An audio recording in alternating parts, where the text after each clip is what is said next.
नमस्कार मित्रांनो.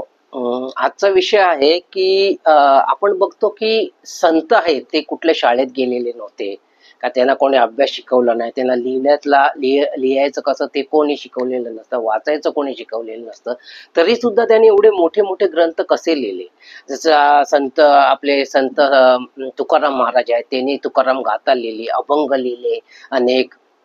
तसंच ज्ञानेश्वर महाराज आहेत, त्यांनी ज्ञानेश्वरी लिहिली एवढी मोठी.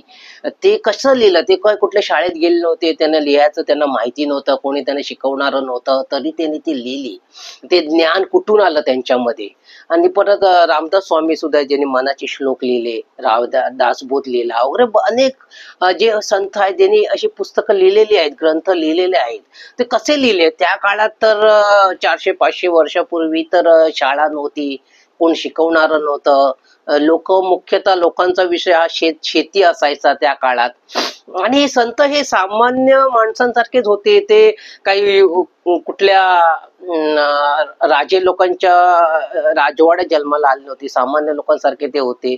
त्यामुळे त्यांना शिकवणारा तसा कोणी शिक्षक नव्हता.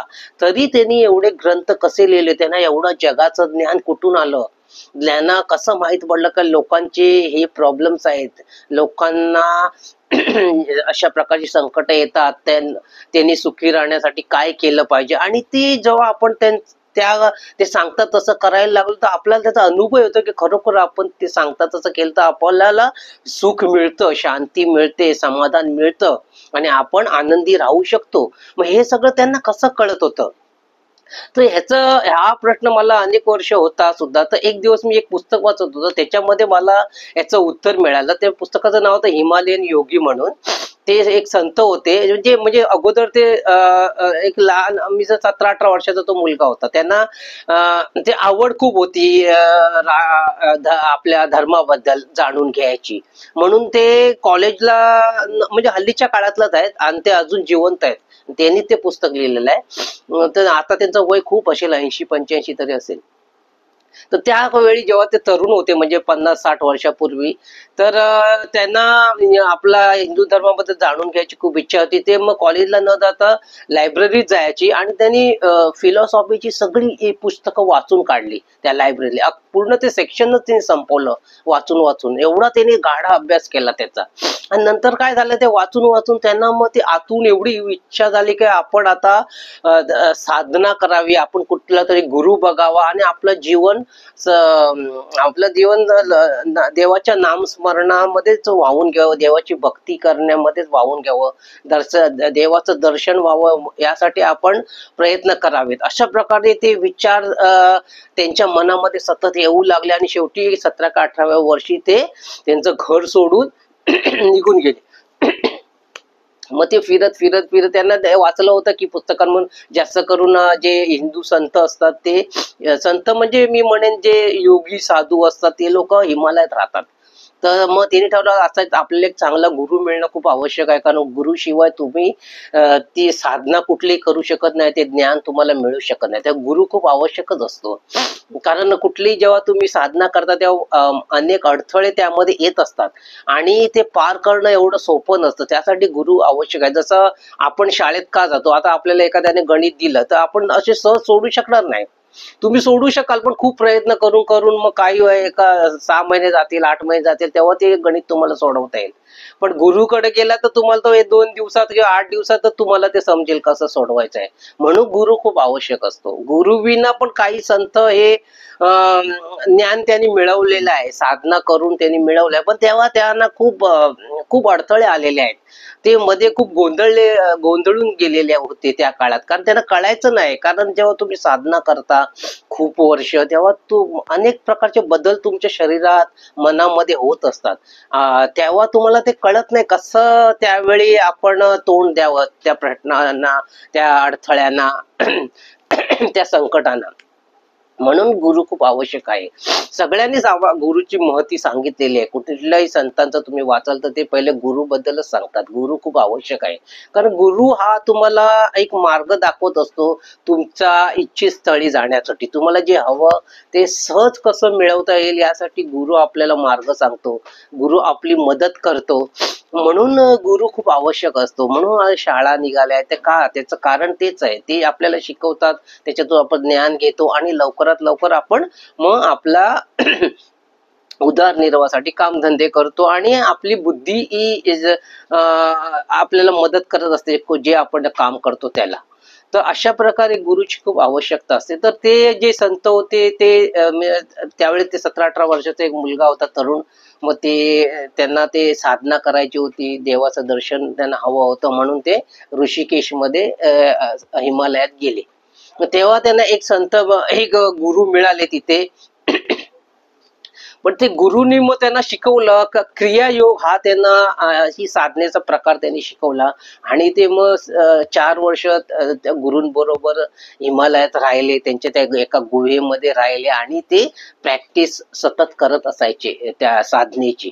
तेव्हा त्यांना कळलं की त्यांचे गुरु हे म्हणजे 70-80 वर्षाचे नाही आहेत, तर त्या गुरूंना 200 वर्ष झालेली होती म्हणे आणि ते जिवंत होते त्या काळात. म्हणजे विचार करा, म्हणजे त्या साधनेमध्ये काय शक्ती आहे. आणि त्यांनी दुसरं सांगितलं काय, आमचे ते गुरु होते त्यांचे ते जास्त आले बोलायचे नाहीत, खूपच कमी बोलायचे, लोकांमध्ये जास्त जायचे नाहीत, सतत ते साधनेमध्ये नामस्मरण करत असायचे. एक दिवस तिथे एक त्यांना एक म्हणजे हे मग काय करायचे जे संत होते केरळचे, ते थोडा वेळ मिळाला, साधना झाली का काही वेळ मिळाला का थोडे फिरून यायचे. तर एक दिवस ते जातात आणि एका नदीच्या काठी ते असे थोडे बसायला जातात नदीचा प्रवाह पाहण्यासाठी. तर तिथे एक इटालियन बाई रडत असते. तर म्हणून त्यांना इंग्लिश येत असतं, कारण हे होते ते एका श्रीमंताचा मुलगा हा होता आणि ते इंग्लिश वगैरे म्हणजे त्यांनी ग्रॅज्युएशन पूर्ण केलं होतं, त्यामुळे त्यांना इंग्लिश बोलता येत होतं. तर त्यांनी त्या बाईशी इंग्लिश मधून संवाद साधला. तेव्हा ती बाई म्हणाली की मला कॅन्सर झाला आहे आणि मला डॉक्टरने सांगितलं तू काही महिन्यातच तुझा मृत्यू होणार आहे. तर असं सांगितल्यानंतर ती इटालियन बाई त्यावेळी खूप टेन्शन मध्ये होती. पण तिला एक इच्छा होती की आपण भारतात जाऊन जे हिमालयामध्ये जे संत वगैरे राहतात, योगी राहतात, साधू संत राहतात, त्यांना भेटावं, त्यांचं दर्शन घ्यावं आणि मग आपण आपलं जीवन संपलं तरी चालेल, अशी त्यांची इच्छा. म्हणून ती ऋषिकेशला येते आणि ह्यांची गाठ पडते. तेव्हा हे तिला सांगतात की तू आमच्या गुरुंना भेट, ते महान सद्गुरू आहेत आणि ते तुला काही बरा होण्याचा मार्ग सांगतील. किंवा कारण जे असे सद्गुरू असतात जे खूप वर्ष साधना करतात ते चमत्कार करू शकतात, एवढी शक्ती त्यांच्याकडे असते, साधनेतून त्यांना ती मिळालेली असते. तर ती बाई मग त्यांच्या बरोबर जाते आणि त्या सद्गुरूंना भेटते. हे केरळचे संत आहेत त्यांच्या सद्गुरूंना भेटते. त्यावेळी ते सद्गुरू आहेत ते तिच्याशी इटालियन भाषेत बोलायला लागतात. तर हे आश्चर्यच होतं यांना, ते केरळचे संत होते, हे इटालियन भाषा कशी शिकले आणि बोलायला कसे लागले. मग ती इटालियन मध्ये त्यांना प्रश्न उत्तर त्यांचे होतात आणि मग ते सद्गुरू असतात ते तिला सांगतात की तू घरी जा तुझ्या इटलीमध्ये आणि मी सांगितल्याप्रमाणे ही साधना कर. ती साधना तिला ते त्यावेळी सांगतात आणि ती मग जाते. आणि मग अशा प्रकारे झाल्यावर ते जे केरळचे संत होते ते त्यांना विचारतात का तुम्ही इटालियन भाषा कशी बोलू शकले. त्यावेळी ते सांगतात की जेव्हा तुम्ही साधना करता तेव्हा हळूहळू हळू त्या नामस्मरणाने, त्या मंत्र जपाने तुमची कुंडलिनी शक्ती जागृत होते, तुमची जी 7 चक्र आहेत ती जागृत होतात, ऍक्टिव्हेट होतात आणि त्यानंतर तुम्ही हवं ते करू शकता. मग तुम्ही इटालियन पण भाषा बोलू शकता का, फ्रेंच भाषा पण बोलू शकता का, आफ्रिकन भाषा पण बोलू शकता. एवढी शक्ती तुमच्यामध्ये येते. तुम्ही प्राण्यांशी बोलू शकता, तुम्ही पक्ष्यांशी बोलू शकता, तुम्ही झाडांशी बोलू शकता, जी संकट येणार आहे ते तुम्हाला कळतात.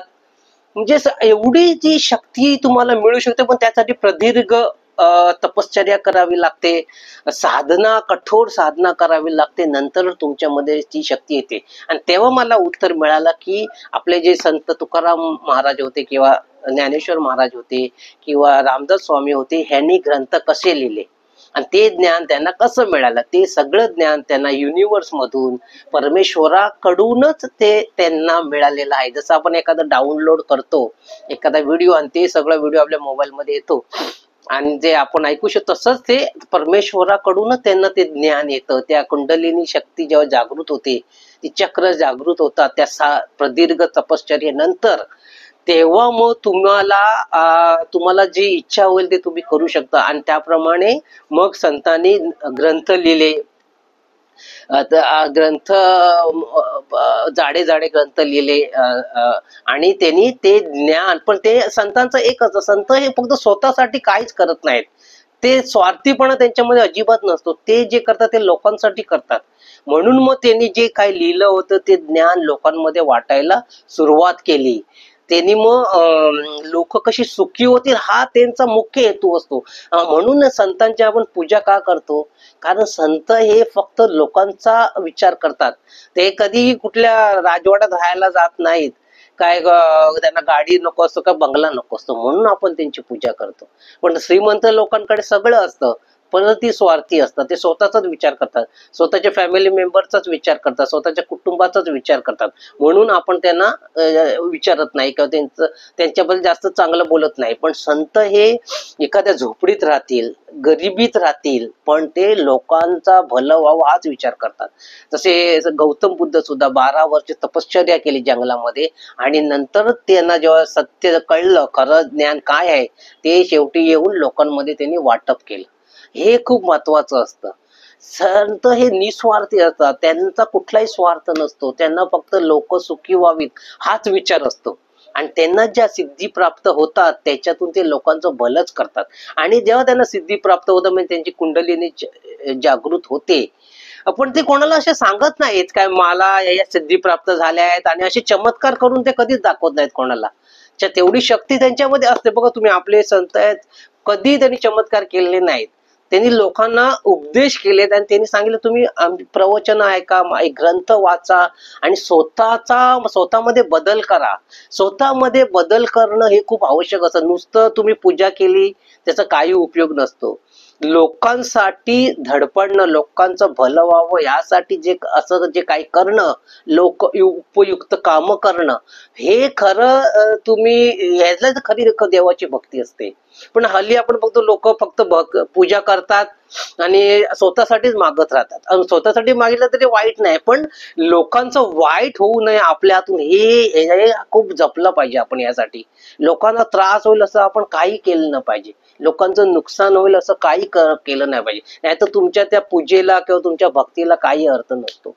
तुम्ही जेव्हा लोकांसाठी विचार करता तेव्हा आपोआप तुम्ही निस्वार्थी बनता. तुमचं मन शुद्ध होतं, तुमच्यामधला अहंकार गळून पडतो.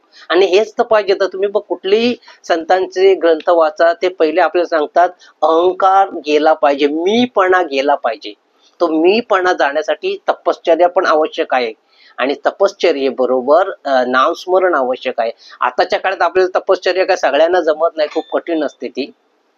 पण आपण नामस्मरण तरी करू शकतो, ते तरी आपण करायला पाहिजे. म्हणजे हळूहळू आपल्यामधला स्वार्थीपणा निघून जाईल आणि आपण इतर लोकांबद्दल चांगलाच विचार करू. आणि मी जो आजचा विषय आहे तो संतांनी ग्रंथ कसे लिहिले.